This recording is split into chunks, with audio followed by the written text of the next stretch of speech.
Before we get into this episode, there's something that might be of interest that I wanted to tell you about. Scene and Heard, who run this podcast, have been asked by Scotland Food and Drink to undertake a strategic review of the Scotland Food and Drink Excellence Awards. Now, these Excellence Awards have been going for almost 20 years and are a huge mainstay of the food and drink sector. But it's time to ensure that they're still relevant. So if you have ever been involved in the Scotland Food and Drink Excellence Awards, or even if you've ever had an opinion about them, we would love for you, please, to complete our survey. So if you go to the On Farm Twitter, which is at @on_farm UK, and click the link in the bio, there will be a tab in there that will take you to the survey, and it should only take you a very short while to complete, but we would be enormously grateful. Welcome to the latest episode of On Farm. It's Monty here again, and we're recording this episode in the run-up to Christmas. So, thoughts turn to family. Families, well, farming families, is a large part of the subject of today's episode. We're going to be talking about succession. Now, that subject is something that I know has been covered quite a bit in various papers and conferences, etc. of late, but I hope you get something from this episode that's very different. We had a really good chat with the team from Shepherd and Wedderburn. There's a real message that it's never too early to start talking about succession. We're in an industry where, sadly, our safety record's not the best. Things can happen that you just don't think it's going to happen to you. We all think we're invincible until something happens. You've lost your father, so you're coping with that. Then you're having to move, which is really stressful. Then you're kicking yourself the whole time because of something that's gone wrong and you're blaming yourself. So you can't underestimate the importance of these things.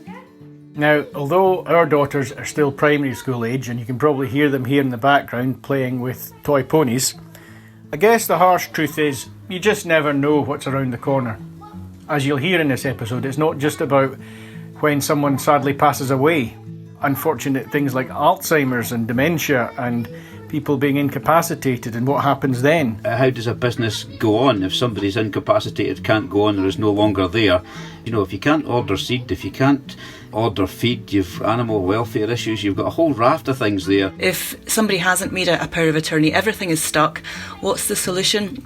Unfortunately, a very expensive and lengthy court process. Before we get fully into the episode, just a few thank yous. Our usual thank yous to folk who tweeted and shared and shouted out and helped us to promote the previous episode. We really do appreciate that. It's great. And sometimes it's difficult to spot when you've tweeted about us, so please do tag us into your tweets at @on_farm UK. So this week's thanks go to the Sheep Veterinary Society, Philip Skuse, Beth Wells, and Andrew Moore again. All three for a second week in a row. Thank you very much. So, here we go. We've got the perfect panel of guests for this episode. NFU Scotland, RSABI, and our legal experts from Shepherd and Wedderburn.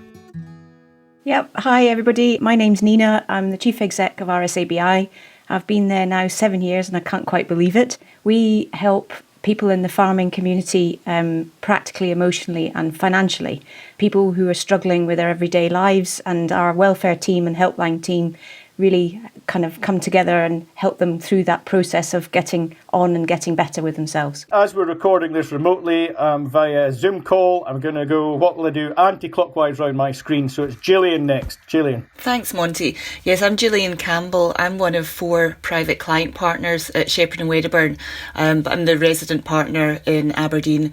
I head up the private client team there, dealing mainly with wills and powers of attorney, succession planning. I wind up executory estates after people have sadly passed away as well. That makes it you next, Hamish. Hi Monty. Yes, I'm Hamish Lean. I'm Head of Rural Property at Shepherd and Wedderburn and lead a large team of solicitors devoted to rural clients.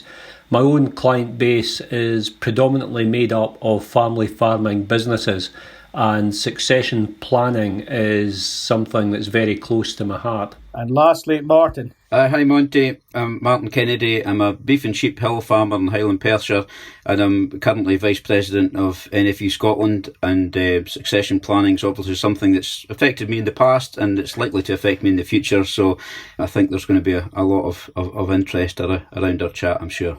Thanks. Now, I don't want to reheat cold kale, as they say. Succession planning, this is an issue that's been kicked around and talked about and discussed a fair bit over the last few years. We want to capture people's attention. Why is succession planning an important thing for consideration? I guess the first question there is, what do we mean by succession planning? And I'm going to come to Hamish Lean just to give us a bit of an insight into what we're actually going to be talking about. Thanks, Monty. I suppose the reason why you might want to have a succession plan in place is that if you don't, it can cause catastrophic damage within a family, and I have a number of cases where succession planning hasn't been properly thought out and where family members have been at loggerheads for literally years, costing them tens and tens of thousands of pounds of professional fees. But really, put in a nutshell, succession planning is making sure that the family members who are involved in the business have properly thought out how the business is going to continue after they die, which family members are going to be involved in the business and taking the business on, how family members who aren't in the business can be catered for, and how their needs can be met in a way which doesn't have them fighting with other family members who are continuing in the business. There are a whole suite of legal documents that family members should be thinking about in that process. People should have wills in place, they should have powers of attorney in place, they should have partnership agreements where appropriate in place. So it's thinking about all of that in the round and making sure that things have been thought about and planned for, just to prevent people falling out in the future. Nina, Hamish is throwing a lot of legal considerations there, but I think the main message that's coming out is that this is about preventing a family fight. I wonder if, in your position at RSABI, you maybe pick up the pieces from a lot of these family fights. Is that a fair thing to say? Very much so. From our perspective, the emotional side of that process can be very difficult, both in actually establishing a succession plan, but also if you don't and something goes wrong, what then happens? The stress and anxiety of a family fallout is truly awful. And then when you add on layers of debt and financial worries because they've got legal bills to pay, and at the end of the day, farms are worth a lot of money, tenancies are worth a lot of money. But sitting down, properly talking through something, listening to everybody around the table, you can come up with a good plan. And yes, plans change, but the basic premise is still there. You know, making sure things are dealt with in a way that you would like them to be dealt with. Sometimes not having that discussion puts a lot of pressure on the next generation, the eldest son, for example, who may not actually want to farm. And it's actually the number 2 or 3 that might want to. It could be a female, which perhaps somebody hasn't considered. But that general communication isn't easy, but it's well worth it. Martin, what's coming out of this is it's all about families and it's all about family farming. Now, some might say that actually that's a thing of the past. If a family farm goes to the wall because the next generation can't take it on or whatever, the land goes to someone who maybe farm it more efficiently, the steading is developed, and that might be the way that things need to move forward in the future. With regard to the efficiencies, Monty, I think there's a place for both here. I certainly don't think the family farm is a thing of the past. It's something that's really close to my heart. And I still think in the vast majority of the land in the LFA areas of Scotland, it's family farms as the backbone of the industry. I think the challenge is probably having that first initial discussion within the family is probably the hard one, and that's the one, if that first one never takes place, that's when you end up with, you know, a whole raft of different legal aspects, and that's when Nina has to pick up the pieces, and it's trying to encourage people to make these decisions and discussions I was fortunate my father had everything well under control, and I learnt a lot from him in the fact that, if I want to do something similar, I need to make sure there's something in place, and we've not got as far down the road with that as what we'd like to so far. I mean, Nina hit the nail on the head by saying it might be the oldest child that's not interested in the farm, and it may be a female. Well, she's absolutely spot on. I've got 3 daughters. Jane and I have 3 daughters here, and my oldest daughter works with Scottish Woodlands. My middle daughter's mad keen in the farm. It's all she's ever wanted to do, and my youngest daughter's part-time in the farm. So it's, there's a whole raft of things to discuss there, and the complications that comes with it is incredible. You say that you've sort of been there a little bit in terms of succession from your own father. What was that like? Did that throw up family anxieties and issues? Yeah, there was probably a degree of uncertainty because I was fortunate. My father was pretty clued up in all this. My older brother still farms where my father was. We're in another part of the state now, so we're seeing both sides of the coin here because my brother's still in a secure tenancy. I'm not in that position. We're in an MLDT, quite happy for that to go out. But it works fine. We got on fine with the estate. We're hoping these MLDTs will continue. So for the family that's going to be here, particularly somebody that's not involved in the farm, how do you kick off the discussion with, well, yes, there's a value here that's going to be to those that are very keen to take on the farm, but obviously there's other members of the family that want some security as well. Obviously when it comes to us not being here, they deserve to have a share of whatever's going to be there. How do you value something like an MLDT that has a finish date in it, albeit the idea is for these MLDTs to continue? So it's difficult, and that's why we need professional help. We can't sort all these things out ourselves. My brother really had it nailed, actually, because we get on really well, but if we were in the same business, it probably would not have worked. And Drew would say the same as me. We get on really well, work back and forward all the time. If we were in the same business, it would probably fall apart, probably, because we've both got different ideas. So Dad called that one right, and I took that as a really strong lesson. You need to try and have things in place that you think's going to work out. In my position, I've got 2 young daughters, one who's 7 and one who's rising 5. I think it's the younger one that might think about the farming side of it more, but goodness, I couldn't imagine them both together in a farming situation anyway, that's for certain. I'll bring in Hamish and then Gillian on this, but Hamish first.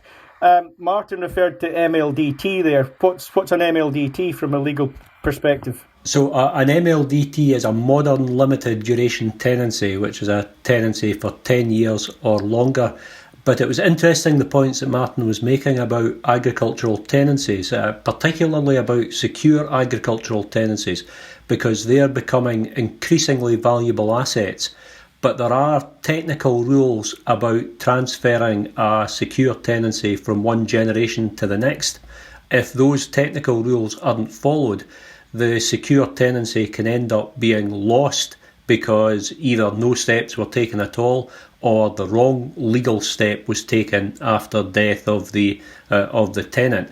And if the secure unit is the primary business location of the family business, and that tenancy is jeopardised because the succession rules haven't been followed, that can be disastrous to a family farming business. Can you maybe, I don't know if you feel that you can, but can you expand on it when you say a number of these situations? There was one particular situation that I remember being consulted about, but unfortunately too late to be able to make a difference.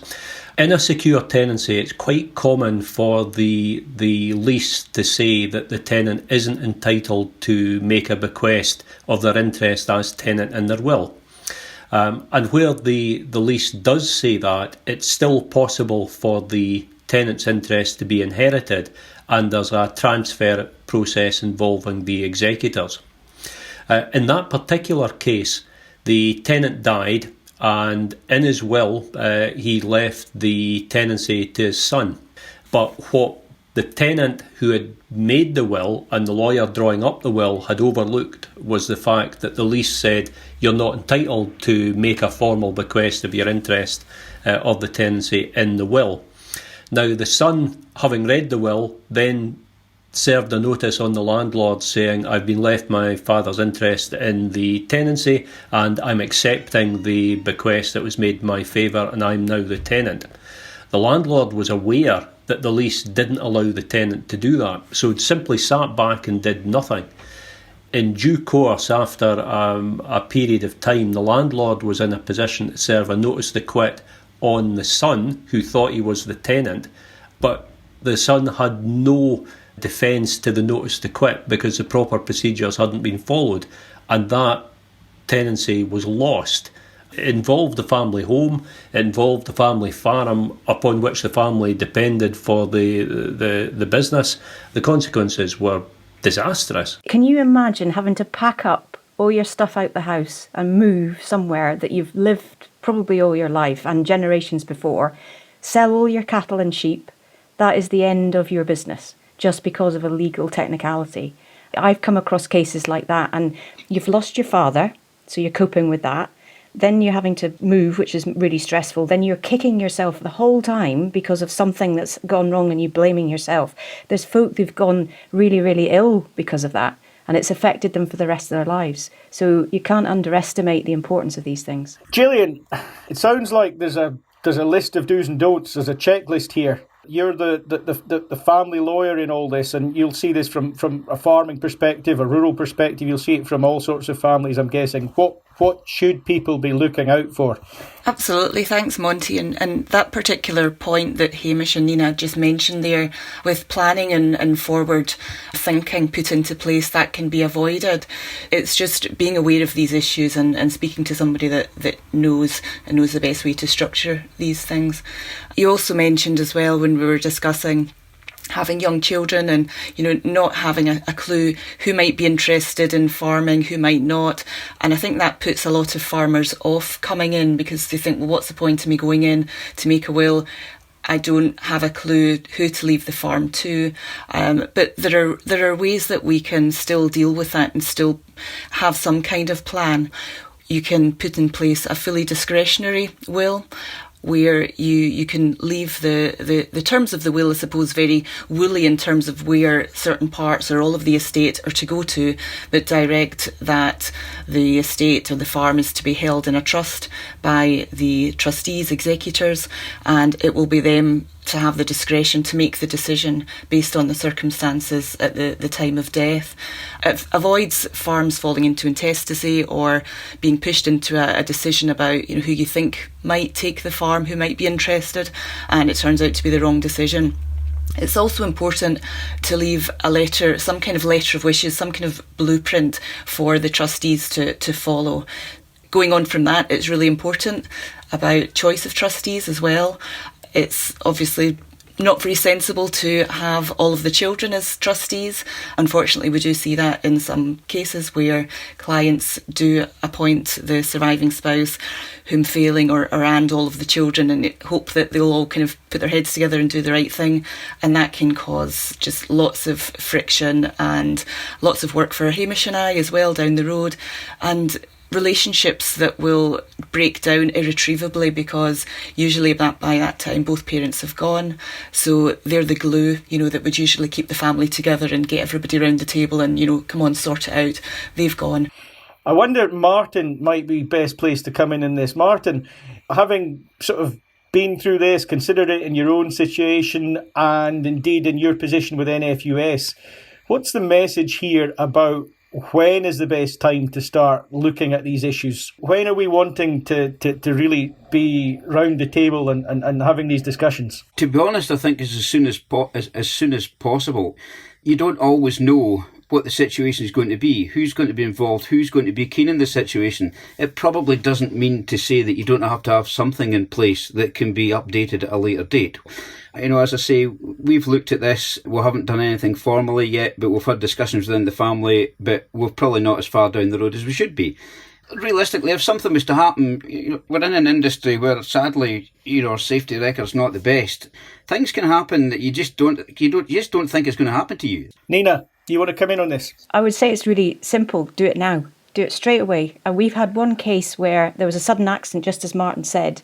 There was no will in place, so everything got frozen. Your bank account gets frozen. You can't get access to money. So this chap that we were helping hadn't eaten for 2 weeks because he had no access to cash. We gave him food vouchers until we sorted out the alternative methods. These things take time, and you genuinely don't know, and you can always go back in and amend, and you should be visiting these things as life progresses, because people's outlooks change and their wants for retirement. How many working farmers do we know that are still working in their 80s, maybe because they don't know anything different, but if they started to plan these things, they could enjoy their life, hand over to the next generation earlier than that, still be part of the farm because there's a good communication, a good working relationship with everybody. And how many people know the matriarch that still has the checkbook, which means the new generation can't come through. But if these plans are in place, people can relax a little bit more, knowing that they're safe behind the scenes. I think that's a real concern, Nina. We see that all too often, that the older generation still have complete control over everything.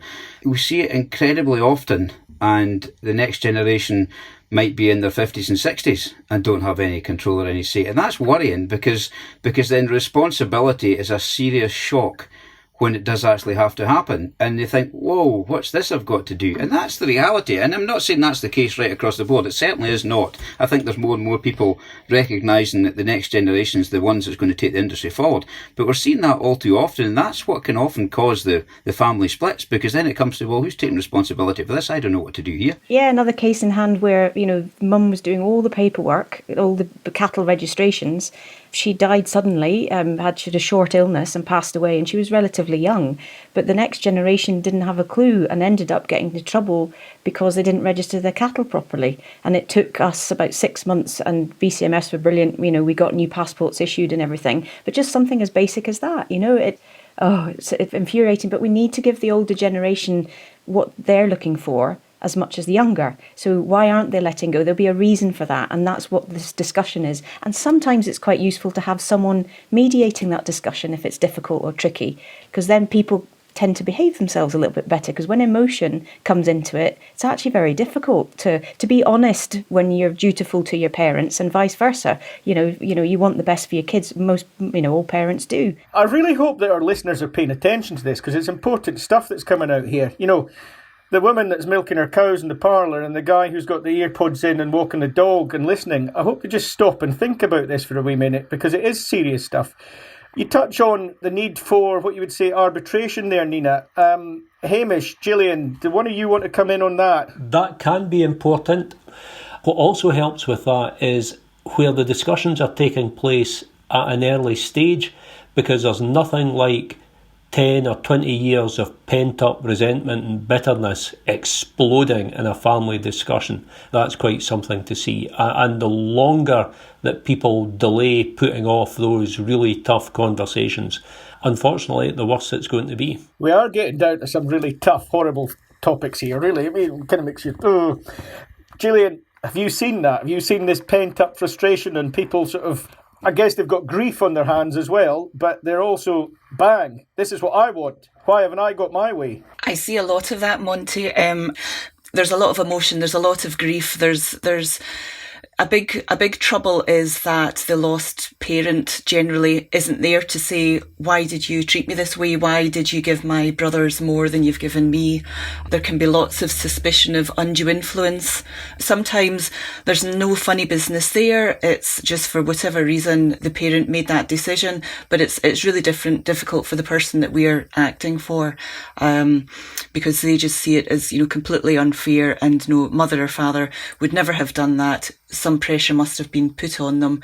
They weren't well. They were discouraged from seeing me by my brothers and sisters.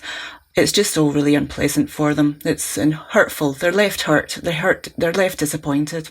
That's why the communication's so important, isn't it? If people know ahead of time that that's the plan, people have got involved in that process. There's another area as well which we've come across is the assumption. So some family members have been working on the farm for quite often decades, not really getting their pay properly done. They're not working for very much, and then parents pass away and they expect to take the farm on, and then they get a nasty shock. Is that still happening?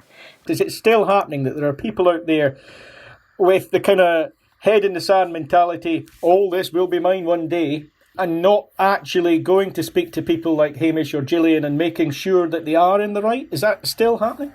And are you picking up the pieces? Well, in occasions, we hope that people come to us sooner rather than later as well, because there are things you can do, and you can build bridges and repair relationships. Because it's so common, it's IBeen, as it were. There's other issues as well. They might get to that point, but actually then find that the farm's really indebted, and it's almost an impossible hole to get out of. And had they known, they might have gone and done something else. So it's just that being open and honest with each other and communication. But the reason that a lot of people don't do it is because it's not easy. That's the whole point, because you're sharing some difficult things with each other. I think that's the real challenge, Nina. It's like an awful lot of things that you would think, well, that subject's taboo. We still put it to it'll be fine, So, and that's where the assumptions will come in from people that are thinking, well, this will all be mine, and it happens that that's not the case at all. Or as you say, it's indebted that much. How do you get out that hole? And yeah, it's kicking off that early conversation, but it's being more open about it. It's people just having to talk about it and be more open. And I think that's the assumption. Maybe doesn't just go up the way or back the generation. That assumption could be the other way as well, because you've also got that son that's doing it because he feels he has to. Son or daughter are doing it because they feel they have to, and there's an assumption there from the parents that, oh, well, this is fine, this is getting left to the next generation. Whereas that assumption could be, well, it'd be far better doing something else and getting somebody else younger and let them take that over. And that some people feel the need they have to carry on, when the reality is they're maybe not in a happy place. And if they'd had that discussion 20 years earlier, they might have thought, well, maybe we should just let somebody else take this on. You're not really wanting to do this, are you? But you feel you have to, and they could do something different, and they're maybe in a happier place than what they are. And so, come on, Martin. How do we actually do this?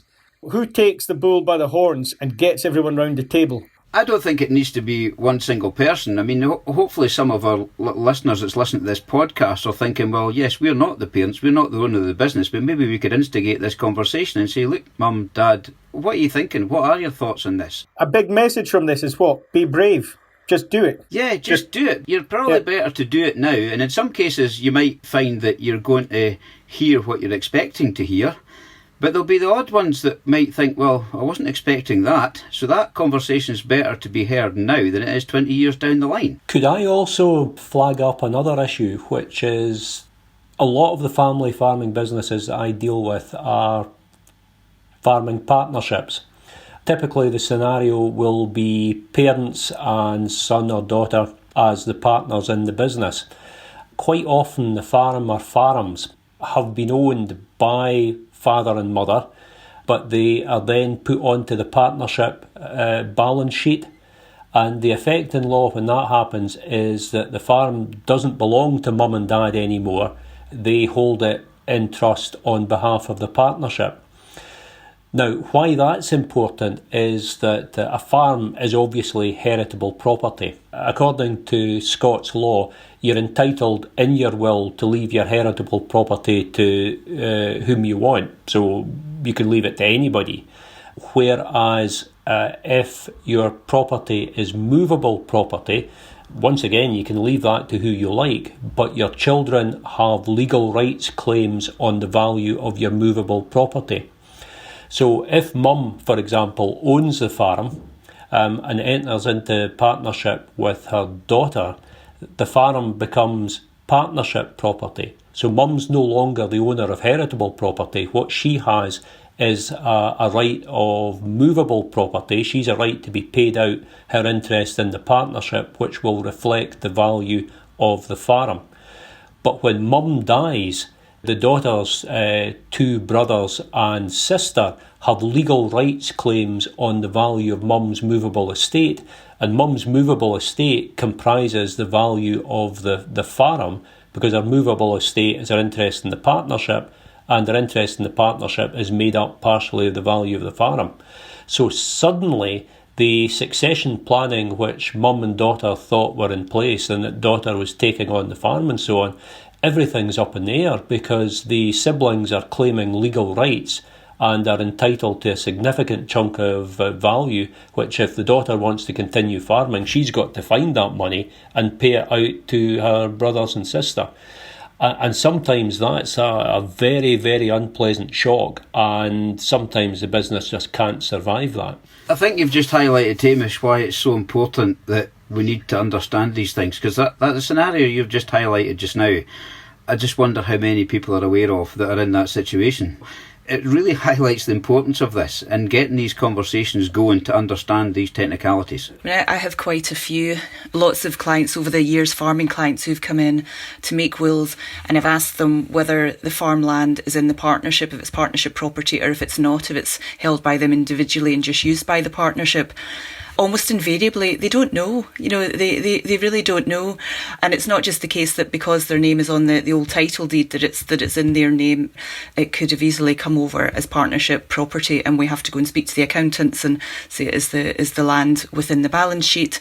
Are there notes? How is it being treated? Because the clients often just don't know. They just don't think about it. They haven't had to think about it. Legal rights are what they are. There's no really, really clever way to get round them other than making sure that your movable estate is kept to, a kind of minimum, and an heritable estate remains heritable estate.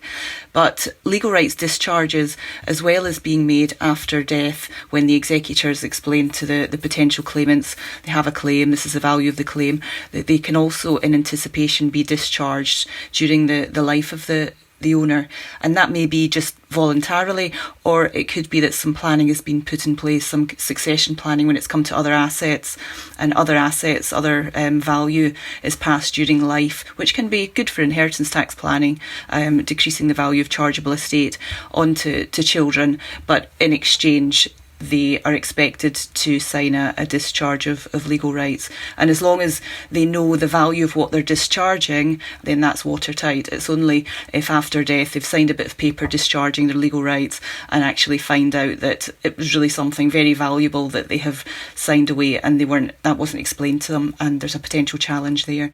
Actually, what you're now getting to is that a lot of people maybe don't even understand what they've got. They don't even understand what is on the bit of paper in terms of who actually owns the farm. Moving on, what happens if the farmer, for want of a better way of putting it, the farmer is incapable? There's something that we need to look at, I believe, called power of attorney. It's another vital piece of documentation that everybody should have. There's so many cases we've come across where perhaps an accident has rendered someone very badly affected and can't work any longer, can't decision make. Dementia is more common now as well. As time goes on, it's very difficult for families then to put their affairs in order once this starts to happen. Again, if it's already in place, power of attorney can deal with a lot of these issues. And again, it's about having that discussion about what the outlook for the future was agreed with the family, and then you can just carry on and do it. But without it, again, it's a morass of problems for the family. And it's a very distressing time, because the person who's going through dementia, for example, who's going in and out, can get very frustrated and angry and not understand what's going on as well. And dealing with that on a day-to-day basis, let alone trying to run the farm and everything, is really tough. There's a common misconception that my next of kin, my husband, my wife, my children, will have automatic legal authority to deal with these things. They think, I don't need a power of attorney, my wife will do that. Nobody has legal authority. If somebody loses capacity, either through dementia, old age, or an accident, it's similar to when somebody dies. Everything is frozen, everything is stuck. Nobody can make decisions, nobody can access money in bank accounts, investments, order stock, pay invoices. The only way of protecting oneself is to grant a power of attorney while you still have capacity to do so. And that's something that I speak to clients all the time when they're in making a will, updating wills. I always ask them, do you know about a power of attorney? Have you got that in place? Do you want to speak about that? And clients often go out the door happy, everything in place with a will and a power of attorney. The other side, if somebody hasn't made a power of attorney, everything is stuck, what's the solution? Unfortunately, a very expensive and lengthy court process, in that the interested people, generally the family, one or two people will have to apply to the court to be appointed as a financial guardian and possibly welfare guardian as well, if that's also needed. And being a court process, invariably it takes some months. You can add a zero onto the end of what you would pay for a power of attorney, and even once the order has been granted, there's much more ongoing compliance with the Office of the Public Guardian. Farming situation here, who does the farmer grant power of attorney to? That's a very good question, Monty. There are two aspects to a power of attorney. It can relate to financial powers and financial management, and it can relate to what we call welfare powers, which are decisions about where somebody might be treated in hospital, what medical treatment they undergo and so on. But the financial management aspect is vitally important. The person best placed to be appointed as attorney might be the same person or people who have been appointed by the farmer in his or her will, because essentially they're acting as trustees, if you like, making decisions on behalf of the farmer that the farmer would have been likely to have made themselves. So the key qualification is somebody the farmer knows and trusts to make decisions that the farmer would likely approve of. Martin, I'm not going to put words in your mouth here, but this is kind of nightmare stuff, isn't it? I mean, it really makes you think. Yeah, you've just hit the nail on the head. You're not putting words in my mouth at all. That's the words that was going to come out. It's worrying, and it's probably frightening, and it's probably the bit that stops these discussions happening. Realistically, it's all farming operations. You know, if you can't order seed, if you can't order feed, you've animal welfare issues, you've got a whole raft of things there. And then that's when it falls on Nina. You've got these really serious situations. Well, you know, what are we going to do? I'd just like to make the point as well, if you don't do these things, you can quite often add a zero onto the costs involved. I've come across situations where people don't want to pay the accountant and don't want to pay legal fees, but it's vital that you do get good advice, good professional advice. I mean, we've talked about tenancies earlier and the loopholes and things that you really need to be aware of. We've had a case where somebody was about to sign away their rights to a secure tenancy, not realising the value of it. You know, it's not just about succession sometimes, but there is a general lack of or reluctance of paying these professional fees, when in actual fact it will save you so much in the future, and not just from financial aspect, but all that stress and anxiety as well. They're so worth their money. Nina, thanks for that. I mean, you might expect Gillian and I to say that we're value for money, but you can pay me later. But actually, it is a real false economy not to get good professional advice and to take proper steps to protect the business. It's just daft not to, because it can end up causing so much trouble and causing so much more, costing so much more money at the end of the day, that it's a real false economy not to get that advice in the first place.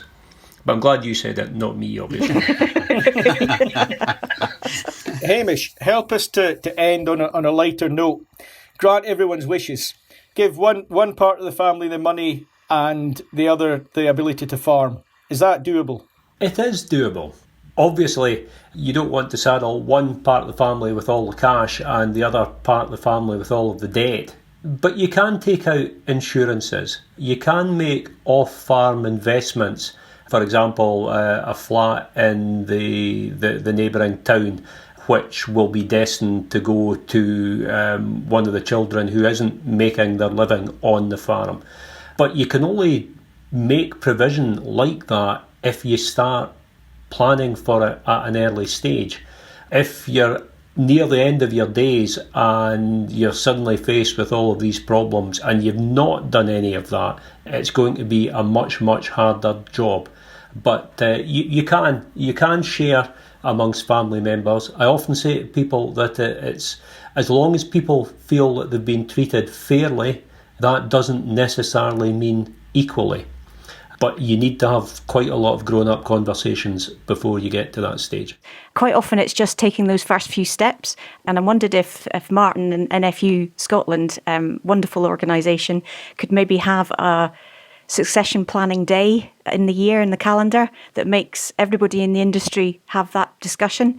It focuses the mind of everybody in the industry. 14th of March, I need to be, well, actually March is a rubbish time, everybody be lambing, but you know what I mean? Then that might actually start those conversations now, because it's so important. It really is. Yeah, absolutely, Nina. I mean, it's something we have discussed within NFU Scotland and get this ball rolling. And this is probably not about directly speaking to those that are the owners or the owners of the tenancy. This is about speaking to all families, all businesses, realistically. You know, it's about everybody, because then that might, trigger that conversation from the next generation up the way and at least set the ball rolling. So, take that on board now. We'll certainly look at doing that. We've covered a lot of ground, and hopefully this has been interesting listening, and I would hope it might be a tool in the box for anyone who wants to raise these issues. Maybe this is something that you could encourage other members of your family to listen to, and it might help as a trigger to open up the conversations. Hamish, in terms of a very quick sort of signpost, what do you want to flag up, your website, or what's the best thing that you can offer as a toolbox? The easiest entry point for people who want to get advice from ourselves would be via our website, www.shepwed.com. And if people access the website, they'll then be able to get contact details for myself and Gillian, and we do have some online resources about succession planning. And Nina, lastly, coming to you, but being upbeat about this, because this is not just about people phoning in their hour of need, but, RSABI is there to help with these issues when people are, wanting to grab the bull by the horns and get on with it. So go on. RSABI phone number, please. Yep. If anybody struggling with the issues raised around this podcast, please don't hesitate to phone our helpline. It's 0300 111 4166. Even if it's just a chat about how to start the conversation, let alone, the crisis point. There'll be somebody at the end of the line who'll be friendly, who'll listen, and who'll be able to help. Thank you, team. Well done. That was absolutely brilliant and really enjoyed that, and I hope our listeners do too.